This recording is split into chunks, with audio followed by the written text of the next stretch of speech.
مسلمانوں کی غیبت نہ کرو اور ان کی عیوب کی جستجو نہ کرو،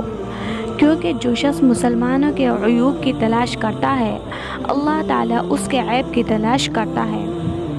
اور جس کے عیب کی تلاش اللہ تعالیٰ کرے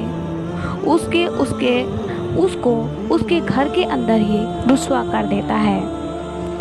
اَيُحِبُّ أَحَدُكُمْ أَن يَأْكُلَ لَحْمَ أَخِيهِ مَيْتًا، اس آیت نے کسی مسلمان کی آبرو ریزی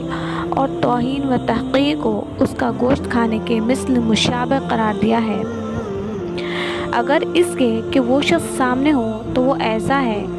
جیسا کسی زندہ انسان کا گوشت نوچ کر کھایا جائے۔ اس کو قرآن میں بلفظ لمز تعبیر کر کے حرام قرار دیا ہے۔ اگر وہ آدمی غائب ہو اس کے پیچھے اس کے متعلق ایسی باتیں کہنا جس سے اس کی آبرو میں خلل آئے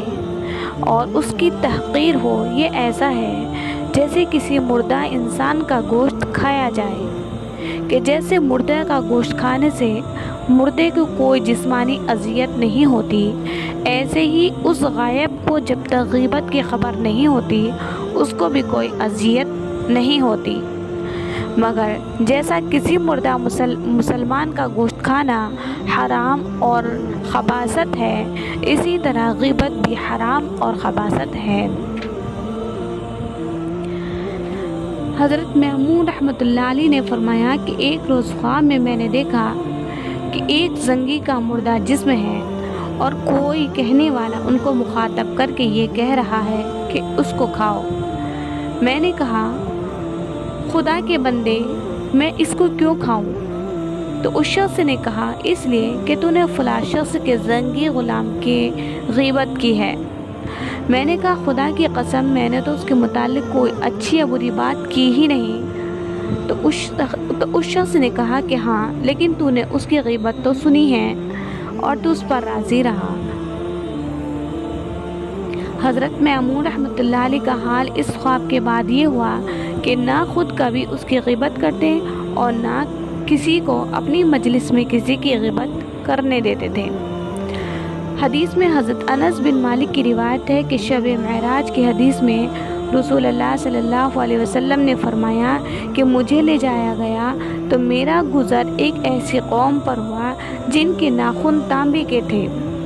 اور وہ اپنے چہروں اور بدن کا گوشت نوچ رہے تھے۔ میں نے جبرائیل امین سے پوچھا کہ یہ کون لوگ ہیں؟ تو فرمایا کہ یہ وہ لوگ ہیں جو اپنے بھائی کی غیبت کرتے ہیں اور ان کی آبرو ریزی کرتے تھے۔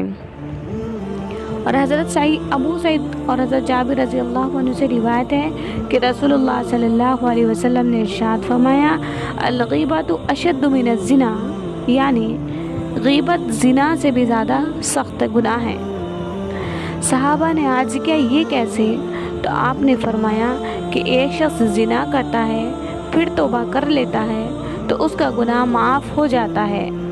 اور غیبت کرنے والے کا گناہ اس وقت تک معاف نہیں ہوتا جب تک وہ شخص معاف نہ کرے جس کی غیبت کی گئی ہے۔ اس حدیث سے ثابت ہوا، اور یہ ترمذی ابو داؤد کی حدیث ہے، اس حدیث سے ثابت ہوا کہ غیبت ایک ایسا گناہ ہے جس میں حق اللہ کی مخالفت ہے اور حق العبد بھی ضائع ہوتا ہے، اس لیے جس کی غیبت کی گئی اس سے معاف کرانا ضروری ہے۔